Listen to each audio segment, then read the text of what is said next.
So yun nga mga kabayan, dito tayo sa babaw ng tulay sa may Piata, no? So ito po yung pagduduktungan ng Slick Collector Project mga kababayan ko. Yan, kitang kita nyo naman dito. Uy, may kalsada papasok doon, no? Oo, sana kaya yung kalsadang yun. Silipin nga natin sa isang araw yan kung pwede tayong dumaan dyan.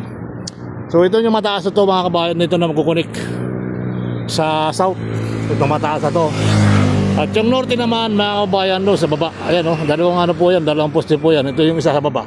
At itong mataas na to sa ano po yan, sa south, sa Slick po mga kababayan. Yung isa Slick Enlix. So mag-u-turn sila dyan. May u-turn naman, mayroon naman ng kalaki na araw. So yan po yung magkukunik dyan mga kababayan ko. So tuloy ang buhay, tuloy ang life. Magandang araw po muli.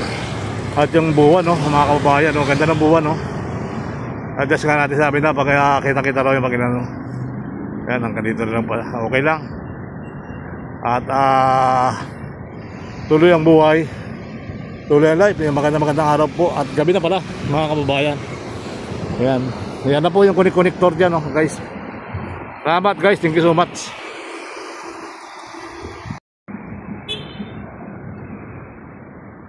Jogging. So hopefully ang ganda ng buwan mga kababayan. Sa tato buwan ng bungga.